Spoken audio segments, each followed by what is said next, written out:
In order to understand why we chose Triumph, we have to go all the way back to 2024. We received a wonderful message from a wonderful person on Instagram called Aisha. Aisha wanted us to surprise her husband Farhan, who works for Triumph. And she told us about these bike meets that happen at the Triumph factory in Hinckley. And that's what we did.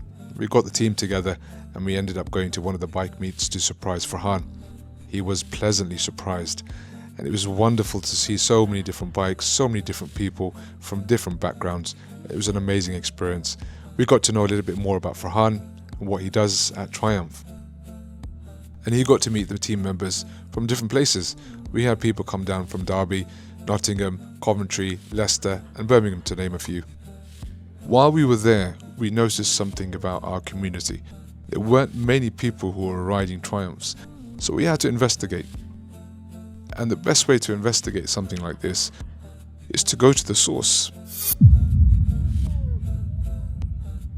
A big shout out to Andy, Lynetta, Angus and everyone at Triumph who delivered us the Speed Triple 1200 RS to take for a test ride.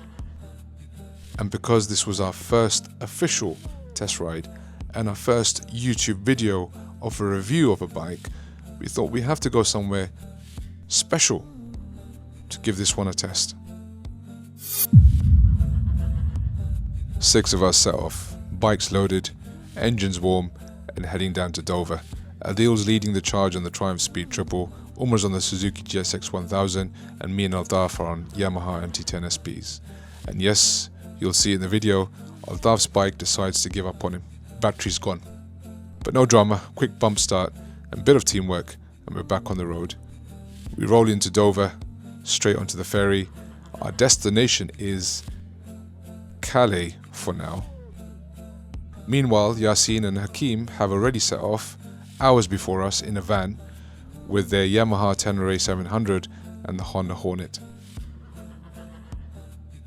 We finally make it to France, heading into Calais, and not looking forward to the long, very long motorway riding, which in all honesty is absolutely dead. Just long, straight, boring miles. So naturally, while we're on the motorway, to spice things up, Adil on the Triumph gets a bit too comfortable and forgets to keep an eye on the fuel gauge. And yep, it runs completely dry on the side of the motorway. Absolutely classic. That's me in the clip with my MT10 giving him a gentle nudge all the way to the petrol station. Lucky for him, it wasn't far. Tank's full again, we're back on the road, more motorway miles, and call it a night in France. The next day, everything changes, and finally we hit the Swiss Alps. And honestly, if you've never ridden here, you're missing out. The roads, the passes, the scenery, this place is absolutely built for bikers. And what a great place to test ride the Speed Triple. It has some serious spec, as you can see on the screen. But there is one thing that I'm not completely sure about, and it's those headlights.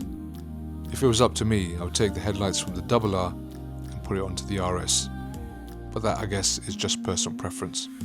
This is an absolute weapon, and it has some serious tech. And this right here, this is where the real test begins. My name is Z from Muslim Bikers. Stay tuned for the full review.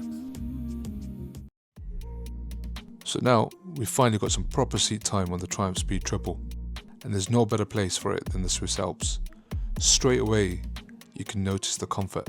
The riding position is spot on, nice upright bars, relaxed seating, nothing aggressive, nothing awkward.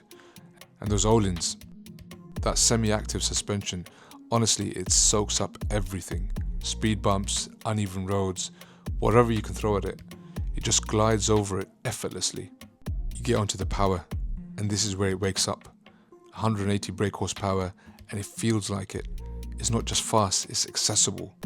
Whether you're on the straights or coming out of a tight bend, the power is always there, on tap, instantly. Just a twist of the throttle and you're gone. We pulled over for a quick stop just to play around with the rider modes.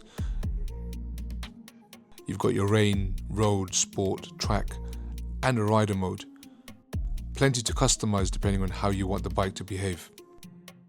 So naturally we stick it into sport, and straight away you feel the difference. The throttle sharpens up, response is instant. I do have to mention the quick shifter. It catapults you into the next gear, instead of it being that smooth transition that you would expect from a bike of this caliber. The engine is punchy, responsive. 0 to 60 comes and goes before you can even have time to think about it. And that's the thing with this bike. It's not just powerful, it's easy. So we take it off the open roads and into what really matters, the tight, twisty technical passes of the Swiss Alps. And this is where the Speed Triple really starts to show its character. What can I say about the cornering? It's sharp. The bike feels incredibly agile, way lighter than you'd expect from something with this much power. You can just throw it into corners, lean it over, and it holds its line beautifully. There's no fighting it, there's no hesitation. It just goes where you want it to go.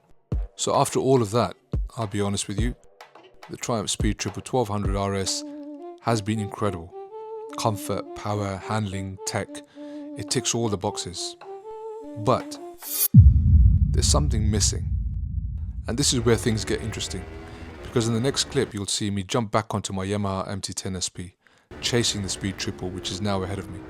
Now don't get me wrong, the Speed Triple is quick, it's not easy to catch, but the moment I get back onto my MT-10 SP, something changes. That crossplane engine, that sound, that feel, the way it delivers the power, it's raw, it's aggressive, and it's exciting. And this is where I have to be real. The Speed Triple doesn't quite give you the same feeling.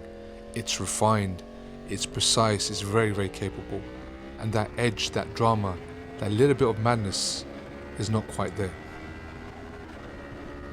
Now to be fair, the Triumph we rode was completely stock.